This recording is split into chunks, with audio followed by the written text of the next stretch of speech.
Welcome home to USA Global TV and Radio, a place where dreams take flight, with authentic storytelling, diverse perspectives and meaningful conversations, where global stories unite and bridges are built beyond all borders. Discover world-class education, entertainment, hope and inspiration. Together, we're building bridges worldwide. Subscribe to our channel, USA Global TV. Download our app, USA Global TV. Be our guest or join our team. Visit usaglobaltv.com. Thanks to our founder and executive producer, Dr. Jacqueline Kerbeck. Music score by Yeffy Tang from Cloud Road Music. Voiceover artist Mike Porter. Creative direction by Paul Garcia. USA Global TV and Radio, your home for global connection. All rights reserved. This video and its contents are the exclusive property of USA Global TV and Radio. Unauthorized use, duplication or redistribution in any form is strictly prohibited.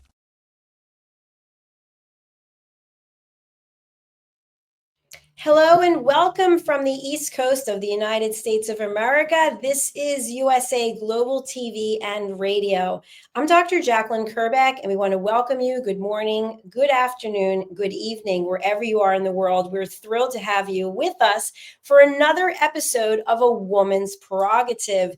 Today, we're going to be talking all about you and self-care. What does self-care look like to you, and how is your self-care evolving as time goes by?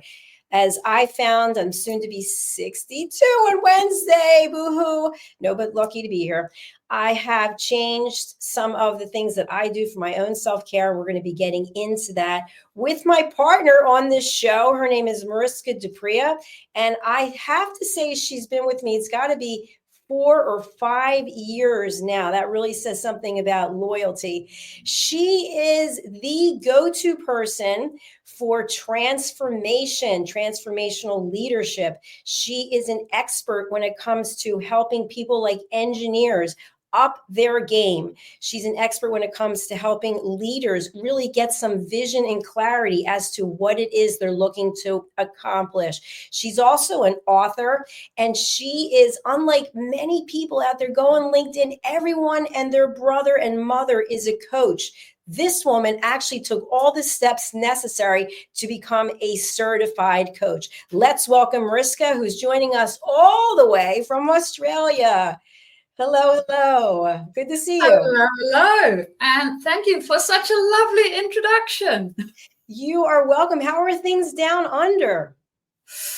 Well, we are moving into autumn, which for you guys, moving into spring is a bit of a contradiction in terms. So we are getting a little bit chillier and you guys are heating up, hopefully. But being the in-between sort of seasons, we never know. We might get a few more hot days and be lucky, and I'm sure that you might get a few more cold ones and be not so lucky. Today's one of those days. You know, Mariska, it really amazes me how we're on opposite sides of the world, and it's morning here and it's evening there and vice versa.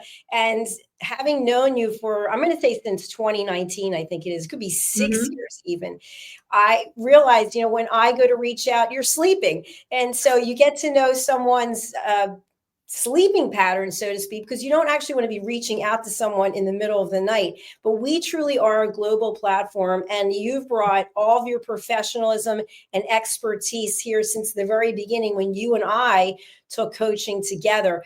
I'd love for you to just share, what are the certifications that you currently have and are pursuing when it comes to being a certified coach?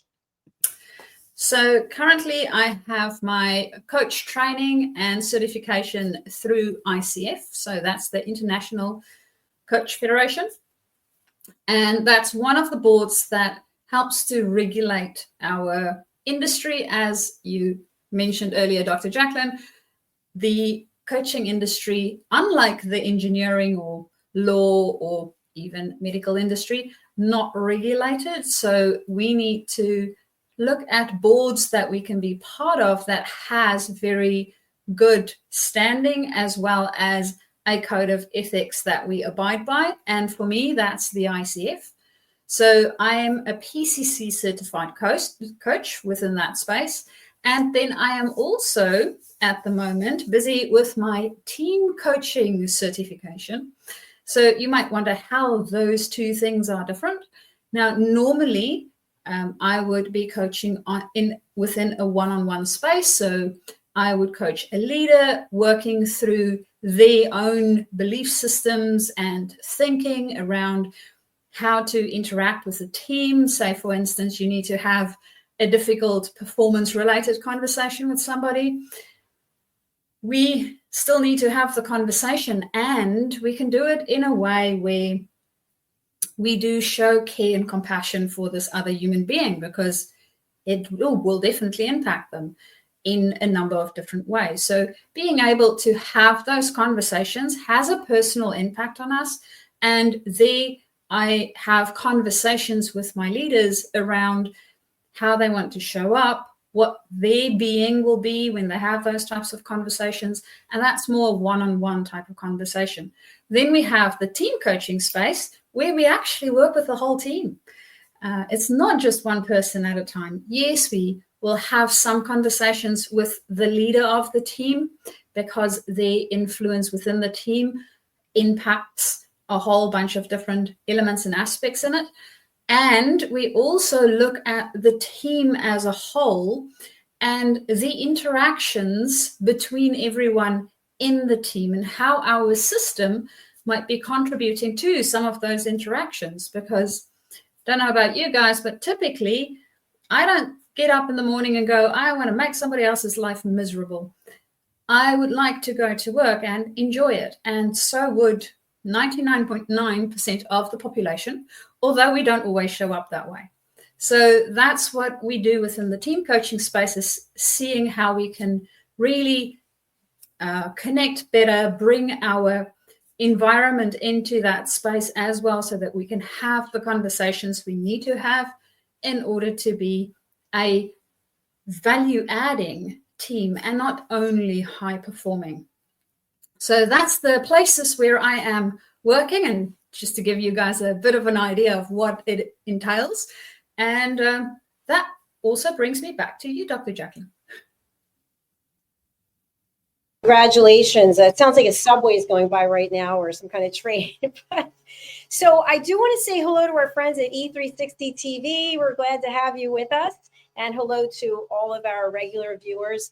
We are very close to hitting the 100,000 subscriber mark, by the way. I think we're at 96,700, something like that. So thank you for everyone's loyalty. So let's get into self-care and what that looks like for you, what it looks like for me, maybe what it looks like for people that we're coaching or people we interact with. So when you think of self-care, what is coming up for you? Is it doing your hair? Is it doing your nails? Like, what is it that initially pops into your head, Mariska? When I hear self-care for myself, it is around how I am taking care of myself. And yes, it might include hair, nails, and smelling nice and all those other things. And it also, for me personally, include my energy management. So when I think about self-care, I also think about, do I get enough sleep? Do I have activities that I enjoy doing that fills my cup? How do I actually fill my cup? And what sort of activities can I do to do that? So looking at my energy management for me is a way for me to look at my self-care, because what I have found over time is it has evolved and it changes. And depending on, well, how full and or empty my cup, I may or may not be showing up as my best self. So making sure that my energy is in a space where it is appropriate for me to actually interact with the wide world out there just makes it a lot easier for me then also to show up the way that I want to show up. And that definitely in the energy space is the big one that I think of when I think of self-care. And to that point, Dr. Jacqueline, what is it for you? I think you hit the nail on the head when you mentioned energy, because that to me is huge. And I know I've been going through a few things and I don't have the energy that I used to have. It's temporary. But as a result of that, I've had to back off a couple of things that I've been involved with for years because I can't do it right now. And that wasn't an easy decision for me to make because I always feel like I'm letting people down. But at the same time, I know that I have to focus on what I have to focus on: my health, my businesses, and then I can go back to doing some other things. But a priority for me is definitely exercise. Exercise is huge. I was working out 3 hours a day, and then with some health issues, not able to. But I have to say, the last 4 days, I've gotten in 2 hours a day. So I'm pretty excited about that and very, very grateful. So, what about exercise for you? I don't recall, you and I did a show at a gym background, but are you a gym rat or do you like to go outside and you're more of a nature person? What are your thoughts when it comes to how and where you exercise? I enjoy nature, and I also enjoy exercises that doesn't necessarily feel like exercise. So, for instance, playing squash or tennis or things like that. To me, it's a fun game, and I also get exercise in. I enjoy gardening, and I know that well in the apartment that you are, Dr. Jacqueline. I think the gardening might be located in pots. I have a little bit more space around here, so I can actually put a shovel into the soil, and that on its own, especially if you have a lot of soil to be shoveling, can be a very good exercise as well. So I enjoy exercises where I am doing something else as well. It's something fun that I enjoy doing, and then I get to have some exercise in between. 10-pin bowling is also one of those things where you can go and play and have fun with your friends. And yes, it is a form of exercise too. So that's the way of exercising that I enjoy. Gyms, I think I've been in a gym maybe 3 times in my life. It did not stick.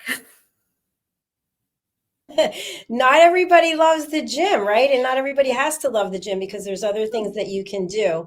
So I think gardening is amazing. And I do have 2 plants right now. I did have 2 trees and 2 plants, but there's not enough sun here and the poor trees just went by the wayside. So I think another one that's really important, and I don't take this for granted as I age, is sleep. Sleep is so important. And I've been really lucky, knock on wood, this chair in front of me is wood, that I've not had to ever take any kind of sleeping aid or anything else. I used to enjoy my Chardonnay and I can't drink anymore. So I don't really have anything that can put me to sleep except pure exhaustion. And then I also, in my mind, go through the 50 states of the US in order. And that helps me fall asleep too. And I'm really proud that I know all the states too. And all the continents and the planets. So, how's your sleep? Dr. Jacqueline, I love the fact that you go through all the states. It's almost like counting sheep. You're just counting and naming the states. And when you get to 50, typically it works. That reminds me to maybe name the sheep. Not that I ever really count sheep. For me, the things that help me to fall asleep is having a good bedtime routine of sorts. So typically what we try to do in our household, I have gotten my cat to be used to more or less a 8 p.m. in the evening little snack before we go to bed. So he will come and tell me, hey, it's 8 o'clock. And then once he's told me that it's 8 o'clock and I gave him this little snack, we will normally move towards the bedroom area and then go and read. Now, reading for me, depending, of course, on the book, some of them, if I want to fall asleep a little bit quicker, I might read something that's really, really boring. When I get to reading the same sentence the 3rd or 5th time, sort of like, yep, okay, I'm done. And then I'll just fall asleep. Or, as you mentioned, being really, really exhausted. So yesterday, I had a very, very long day, and it was one of those. So I ended up actually sleeping straight through, because with said cat, we have also now changed our sleeping routine. He has a tendency to come at around about between 2 and 3 in the morning to wake me up so that he can get some cuddles. Of course, very important for a cat to have cuddles at that time of the evening. And then he will also again come and wake me up around about between 4 and 4:20, which is more or less when we get up as well, to come for round 2 of cuddles. Last night, I was totally knocked out. I didn't even notice him coming by for his cuddles. My husband said that he did jump on the bed and tried to wake me up. Apparently, I didn't, so he just left. Wait, let's talk about the fact that you get up at 4:20 in the morning. Is that correct? Mm-hmm. So what does one do at 4:20 in the morning? Well, you slowly get out of bed. I prefer to have as few lights on as possible that time of morning, because my brain is still waking up and I am still waking up. Typically, we will then start with the whole food and cleaning and all the rest sort of process, cleaning of self, not cleaning of house, so that we can get ready, because my husband normally leaves for work around 6:30. And we also want to get in a nice walk in the morning before he goes off to work. So in order to do all of those little routines and make sure that everybody's ready, we need to get up at 4:20. Of course, this also entails that I go to bed a whole lot earlier than most other people. So I'm okay with being up early in the morning. Thank you very much, my parents, because we used to have a dairy, and with dairies, they used to be already busy milking at 3 a.m. So for me, 4:20 feels like a lie-in. I can be nice and relaxed.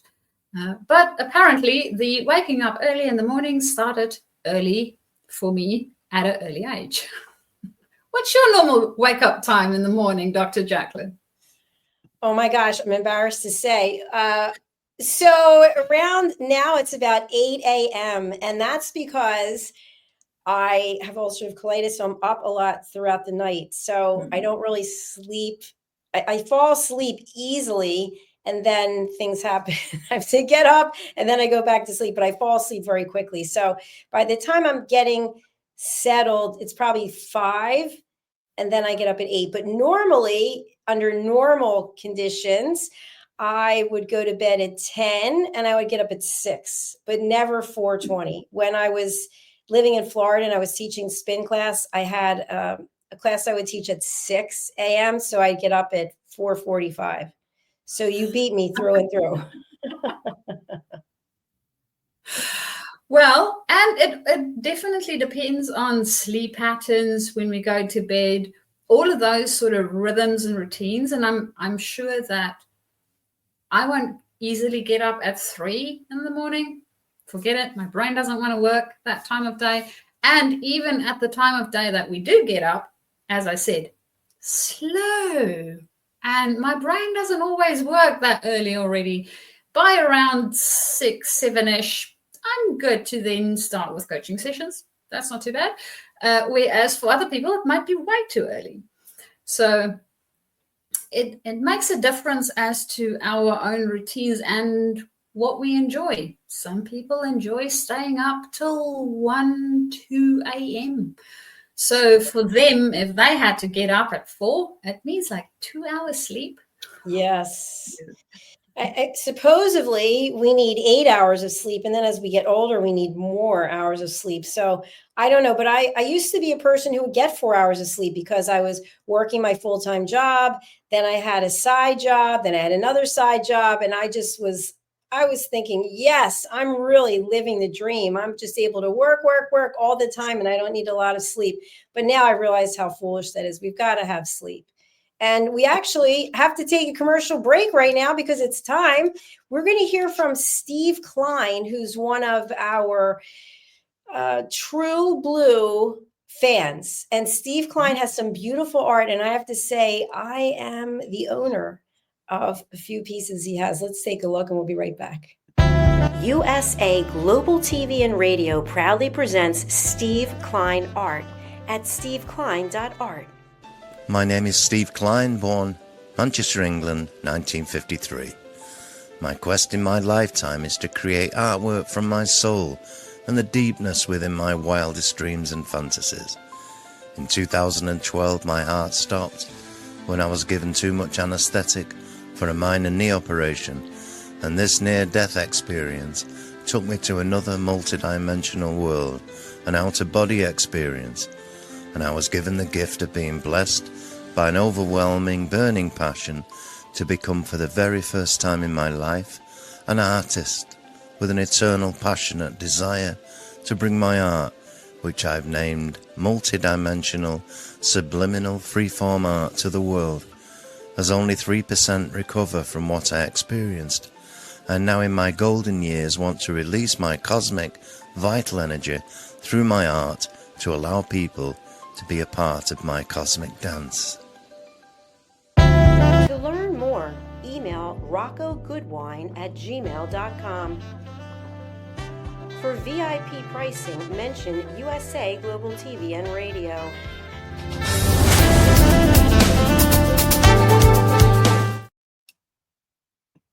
Just like that, we're back on A Woman's Prerogative here at USA Global TV and Radio. If you are interested in any of Steve Klein's art, please do reach out. His contact information was there. You can contact me. I will be sharing some of the beautiful pieces that I own. Believe it or not, he's in the Netherlands. I'm in the US, and I have some of his beautiful artwork framed here in my home. Let's welcome the star of our show, Mariska Dupria, joining us from Australia. Hello and welcome.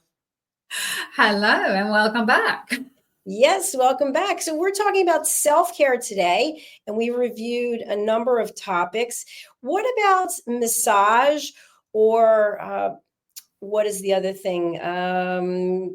Pressure. I forget what it's called, where you do some kind of pressure things. Acupuncture? Thank you. Acupuncture. Do you do either of those? Massaging, yes, from time to time. I know one of my friends has I think it is a weekly or every 2 weeks appointment where she goes for massages, and it is different types. So sometimes she goes for more sport type of massages, depending on what she was up to. And other times more relaxation type of massages. So there's also such a wide variety of things within that massage space. It is, to me, it always feels like a treat. So when I feel like I want to do something really special for myself, that is typically when I will go for a massage. So in my head, I have reserved it for special occasions. And in saying that, it doesn't need to be a special occasion. Sometimes we just need to pamper ourselves, and that is as special as the occasion needs to be. Or, I don't know, if Dr. Jacqueline, have you ever felt like, I really, really want this one thing in my life, whatever it might be, a piece of chocolate or a massage, and then just wanted to go and get one? Absolutely. I love massage. I haven't had one in probably a year. I get one maybe once a year. And part of the reason is, to your friend's point, who was getting it done on a regular basis, I found when I had a membership to one of these massage places and I was going at least once a month, it was different than if you get one here or there, one once a year, because when I get it now, I always seem to come down with something. So I know they're releasing all these toxins from your body. Mm-hmm. And so since I'm not going on a regular basis, I guess the toxins build up. So I don't really want to go and end up sick. So I'd have to start going on a regular basis. But I have to say, I'm going to give a little bit of a secret, maybe too much information. I don't know. But every night before I go to sleep, I'll have something on Netflix, and I will take out this beautiful cream with vitamin E oil, and I will massage my feet, and then I massage my hands, and then I put little socks on my feet, and I just feel like it's good for your skin, and it releases, any tension that you might have, especially since I do a lot of weightlifting, and my feet, I'm standing most of the day. So that's my little secret that I do. Don't tell anyone. Well, we just shared it with the whole world. Yes, but we I did. promise I won't say anything. Okay, perfect. So what are your thoughts about, I'm just going to put this out there because it just popped into my head. I don't get this done, but you don't have to say if you do or not. Many people do. Waxing is a self-care thing. People don't want to shave, so they go and get waxed. What do you think? I have never done that. I don't know whether it's fortunately or unfortunately, I'm not a sucker for pain. I don't hear you screaming from here. So. Yeah, I do own a razor. It works pretty well. I love it. Same with me. So one thing that I do for self-care is my hair. So I have my hair colored, which is great. And then I also, from Instagram, I saw this, I want to say it's an ad. And since we're not paid spokespersons here for this company, I'm not going to mention the name of it, but the ad shows these women with, this long hair, and they're flipping it over, and they're doing this and they're doing that. And so you can take these capsules, which are allegedly all natural things, mostly B complex vitamins that help your hair and your skin and your nails. So I've been taking it for about a year and a half. And I have to say, my hair is pretty long and I just had it cut. So I really think that it works. And in the other supplements that I take, I don't see anything with B vitamins. So I do treat myself to that because it does cost money. And I do take other supplements, which I think is part of self-care. What about you? Do you take any vitamins or supplements? Yes to both. And for me, the nails and hair and that sort of thing, making sure that all the things can have enough of what they need to actually do what they're supposed to be doing, is the main reason why I do that. Because unfortunately, in the food we eat, we don't always get all of the nutrients in that we need.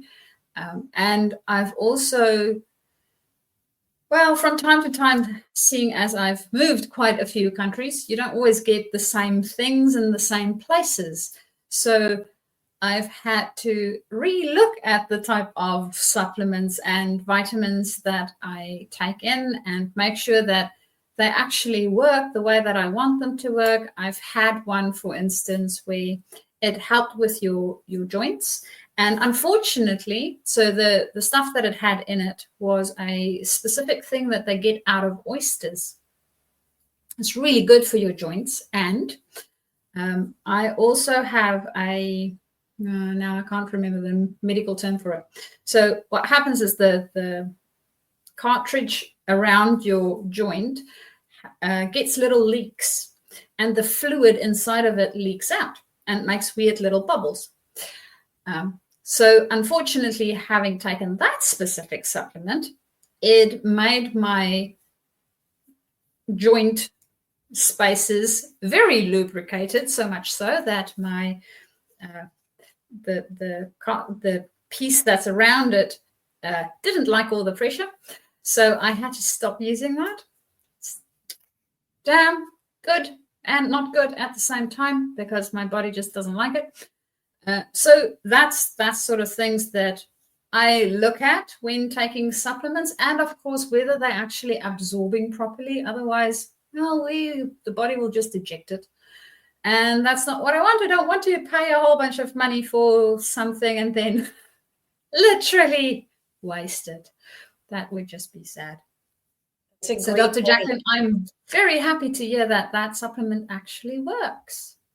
We had a show on last Monday, I think, with Justin Rigliani. The show is You as a Whole, Body, Mind, and Soul. And he talked specifically about supplements. And in the US, we have a government entity. I mean, a lot of the government entities have been demolished or gotten rid of, but this one's still in existence as far as I know, the Food and Drug Administration, and they do not oversee supplements. So you or I could come up with anything and put it in a bottle and sell it and say it's a supplement, it does this, it does that. Now, apparently, if it doesn't do what it's supposed to do, then the FDA steps in. And I'm using air quotes and all of this, so please don't quote me because I don't work for the FDA.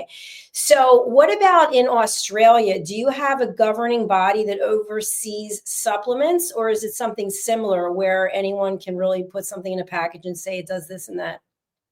I have no idea. I honestly have no idea.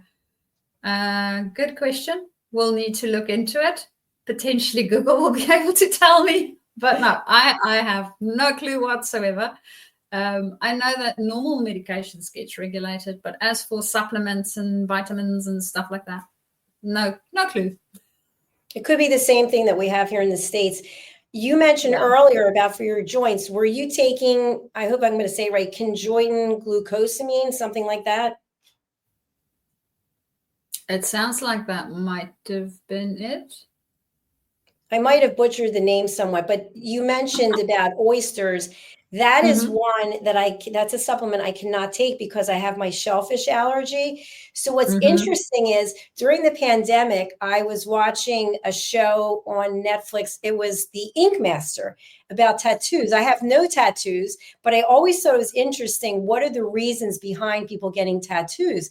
So I started looking into it, and some of the tattooing ink, primarily the black ink, has oyster shells that are crushed oyster shells. So for someone like me, if I were to go and get a tattoo, that could be life or death because of my allergy to shellfish. So it is interesting that you would find oyster shells in supplements like that and also in tattooing ink, and I'm not sure what else. So when you think about the fact that there's not a governing body per se, who knows what could happen, right? You have to be really careful. And then what is the interaction between what you're taking, maybe some pharmaceuticals, maybe your food?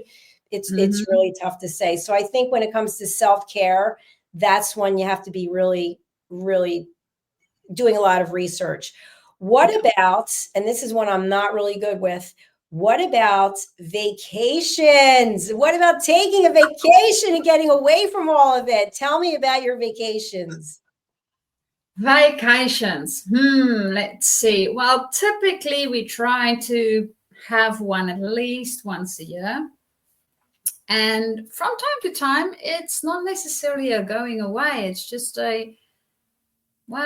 putting the world away, so to speak, so that we can spend a bit of time with each other, me and my husband, and now said cat, having a little bit more of home doing, so to speak. So it might be a staycation.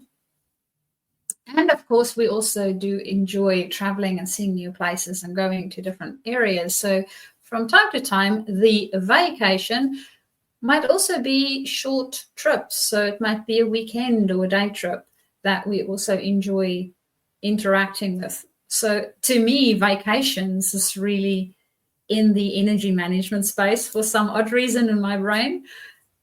It is around what is it that I need, where am I within my year phase, and how does it feel? Does it feel like I need a bit of a break? Does my brain need a bit of a break? For me, even, and Dr. Jacqueline, this might sound very weird, I have a fondness for books. So the books part isn't the weird part. The weird part is I have both educational material that I enjoy reading within the leadership space, as well as all sorts of made up stories. So it might be science fiction or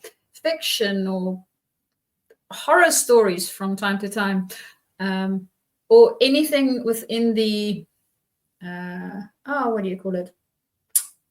Puzzle solving sort of Agatha Christie type of books. So for me, a vacation, if I had a lot of reading within the learning space where I did a lot of leadership development type of reading, or I like with my team coaching course that I'm busy with at the moment. I've got a lot of reading within that space. At a stage, I'm just like, I need a vacation from that. And I don't necessarily go away. I literally pick up a fantasy book or a Star Trek or something that is way out there and absolutely novel, and it has nothing to do with just normal life. And I will go on vacation that way, because guess what? That person created a whole world I can go and explore. So that's a way that I also take vacation. How about you, Dr. Jacqueline? I know that physical vacations, not so much, but other types of vacations? I went to London in November, and even though it was a business trip, I had a ton of fun.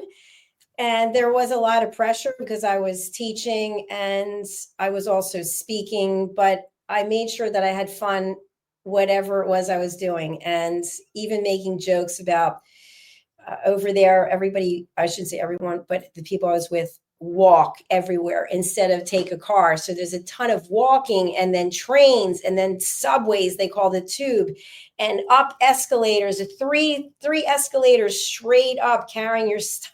It's just like, wow.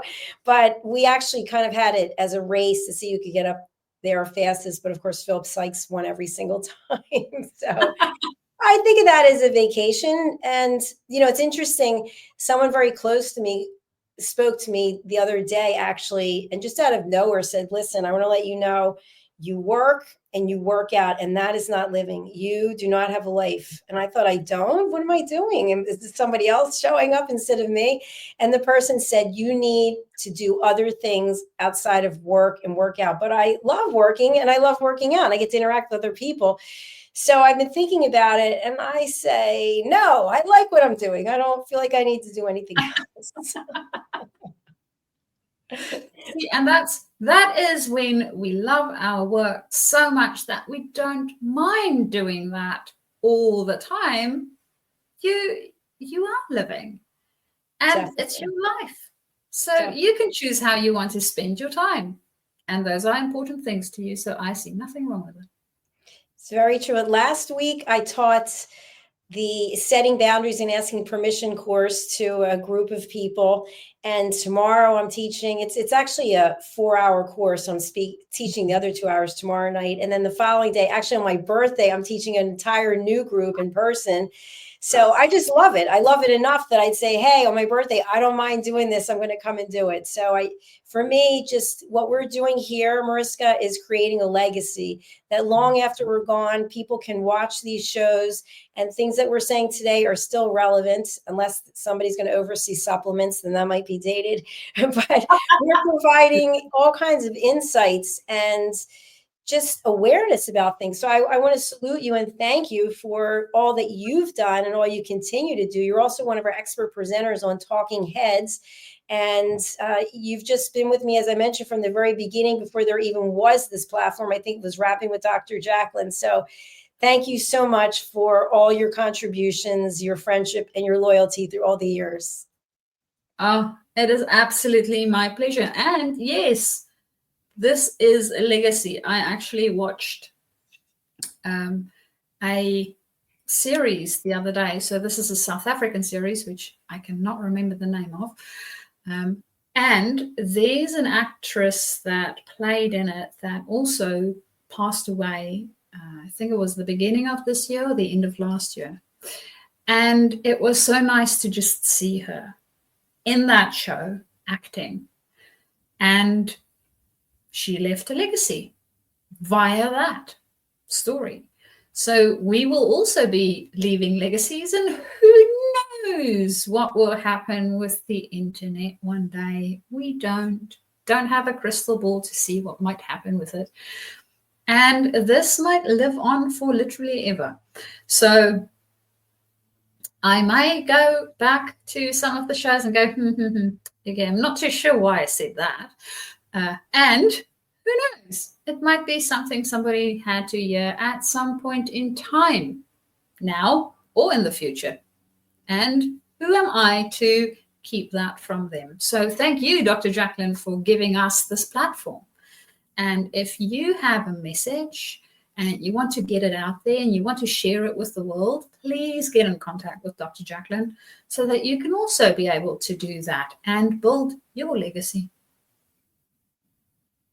Very true. Very well said. Thank you so much. And I just want to leave everyone with this. When an opportunity comes your way, what if you decided to say yes instead of no, I don't want to?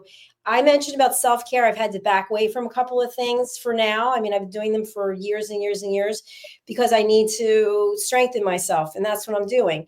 But if an opportunity presents itself and you're willing and able to consider it, why not walk through that door? Because just like Mariska did, just like I did, who knows where it's going to take you? Mariska, who would be a great client for you, or someone that you'd like to just have contact you? You know, people they're trepidatious about reaching out. I hear this all the time. I saw the show, I wanted to reach out, but they don't do it because they're afraid of getting out of their comfort zone. You're a very nice person. You're very easy to talk to. You obviously can help people. You are helping people. Who would you like to contact you, and how do they do it? Well, if you are thinking of stepping into leadership, or you are already within your leadership space and you are thinking of actually growing and evolving into a different space or even a better you within your space, those would be people that can contact me, and I would love to have a conversation around how we might be able to work together. And I might not be the person that you need, and that's fine too. The conversation is the start, because that is how we can actually help you to grow into that person that you want to be. So the ways for you to get hold of me and reach me is either via my website, which you can see there, and my email is mariska@journey2discover.com. So you will also find it down in our little banner at the bottom. Alternatively, you can also find me on LinkedIn. So on LinkedIn, I'm Mariska Dupree. Just look at that. They found the rest of my surname. Don't know how that happened. Your name's back. I love it. You were just Mariska D for so long. Yes, it seems like somebody is listening to the show. I love it. This is so good. I have my full surname again. So you can find me on LinkedIn and write me a direct message there so we can start our conversation. And to your point, Dr. Jacqueline, I know that a lot of the time people think that, well, you on the show and I might not know what to speak to you about or how this works. You know what? I'm a human being just like you are. And I would love to have a conversation. And that is how everything starts, is with an open door and a conversation. So I am inviting you to have the conversation. I would love to. It would be fun. I am sure of it, because we will both ensure that it is fun. And with that, I would also love to hear from Dr. Jacqueline as to what she's up to.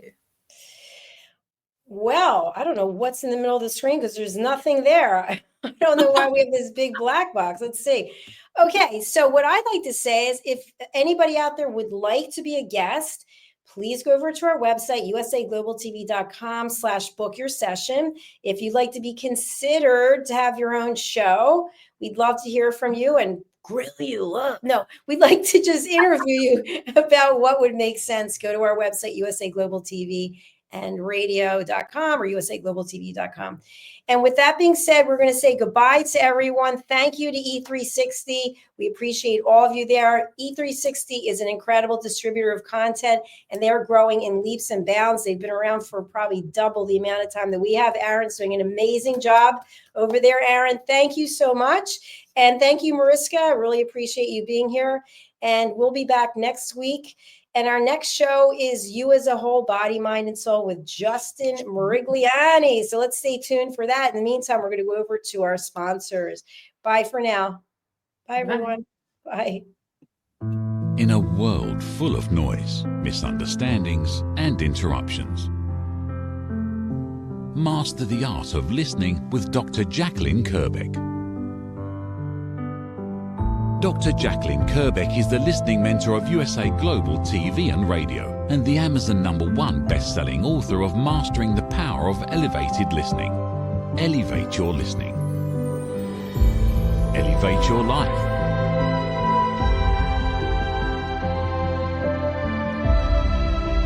Join a global learning experience in person or via Zoom.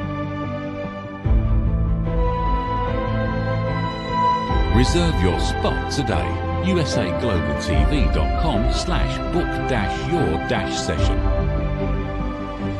or drjacqueline.thinkific.com. Join Dr. Kerbeck's listening courses or hire her to unlock deeper connections and authentic conversations. 5 little known secrets for dementia caregivers with Tracy Cram-Perkins. Hi there, I am Tracy Cram-Perkins, the host of the Dementia Home Care Show here on USA Global TV and Radio. I am also the author of the book of the same name. And you'll see this QR code. This is for an extended version of the same talk. So if you want to see the full hour-long version, feel free to scan the code and go to that website. Stick with me. We'll talk about 5 little known secrets to make it a little easier to do dementia caregiving. What you're seeing on the left-hand side is a healthy aged brain, age 55 and above. The one you're seeing on the right is an Alzheimer's disease brain. It is in moderate disease. It is shrinking. It has holes in it. The memories that were in those holes no longer exist. When you're learning something, let's say in kindergarten, you learn how to tie your shoelace. Well, then by the time you're in 2nd grade, your brain remembers that information from tying the shoelace and applies it so you can learn more quickly how to tie more complex knots. So the brain is hardwired to do this for us. So it helps us learn faster so it doesn't take us long to acquire knowledge. The brain is looking for the information and they pick the closest to wherever that hole is. Let's look at some tips that we can use to help do that. These are 5 simple tools you can use as a dementia caregiver to help your loved one. The whiteboard is a useful tool in recording the day's activities and the answers to repetitive questions. The calendar clock is a very useful tool to orient your loved one on the day, the date, and the time, and remind them of upcoming appointments. The communication cards are a great tool to bridge the gap when they can no longer tell you what's wrong. And then there's the pill minder, for when your loved one is still able to take pills but needs prompting. The final tool I want to share with you is the memory book. It tells your loved one's story. It's a great tool for distraction, redirection, also as a conversation starter, and telling you where they are in their story so you know how to answer their questions. Music is probably the most powerful tool in your toolbox after laughter. Music is a way to maintain connection. It sticks with your brain longer than any other thing, including reading. When you're having an issue with somebody, you can play their favorite music if you move them to another room, something that makes them happy, or you can start singing songs together from their childhood. These are some of my favorite books for caregivers. My show airs on the 3rd Tuesday of every month, and you can view past episodes on YouTube. Thank you, everyone. This program has been brought to you in part by Tracy Cram-Perkins. Connect with her and order her book at tracycramperkins.com. For more information about Alzheimer's disease, support resources, and how you can help, contact the Alzheimer's Association at 1-800-272-3900 or visit their website at www.alz.org. They offer 24/7 helpline support and a wealth of information to assist you and your loved ones. Thank you, viewers and listeners of USA Global TV and Radio, for joining us today. We're honored to have your time and attention as part of our global community. At USA Global TV and Radio, we believe in the power of authentic conversations, meaningful connections, and creating a world of possibilities together. Want to be part of something bigger? Join our team of elevated listeners at usaglobaltv.com, a space where your voice matters and your ability to listen transforms relationships. Stay connected with us across all our platforms for thought-provoking discussions, expert insights, and empowering stories. Subscribe to our channels at youtube.com/c/usaglobaltv. Follow us on social media and explore the endless opportunities we're creating for growth, learning, and inspiration. Together, we're not just broadcasting, we're building bridges and changing lives one conversation at a time. For inquiries, contact us at info@usaglobaltv.com. Music by Johnny Dyes. Produced by Executive Producer and Director Dr. Jacqueline Kerbeck. Voiceover by Mike Porter. Creative Direction by Paul Garcia. All rights reserved. Copyright 2025. Visit usaglobaltv.com to view our full terms and conditions.